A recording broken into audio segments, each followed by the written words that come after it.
चेहरे पर झाइयाँ हैं, चेहरे पर झुर्रियाँ आ रही हैं, चेहरे के ऊपर ऐसे असरात हैं जो स्किन की खराबी की तरफ इशारा कर रहे हैं, तो कौन सी चीज़ें खाएं और क्या हम उसकी केयर करें।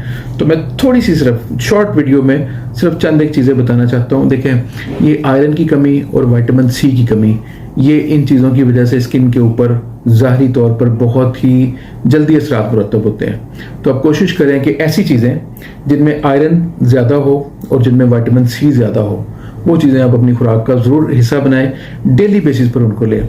ग्रीन सब्जियां जो हैं बड़ी बहुत ज़बरदस्त हैं, ये लें। खीरा बहुत ज़बरदस्त है, ये खाएं। पालक खाएं।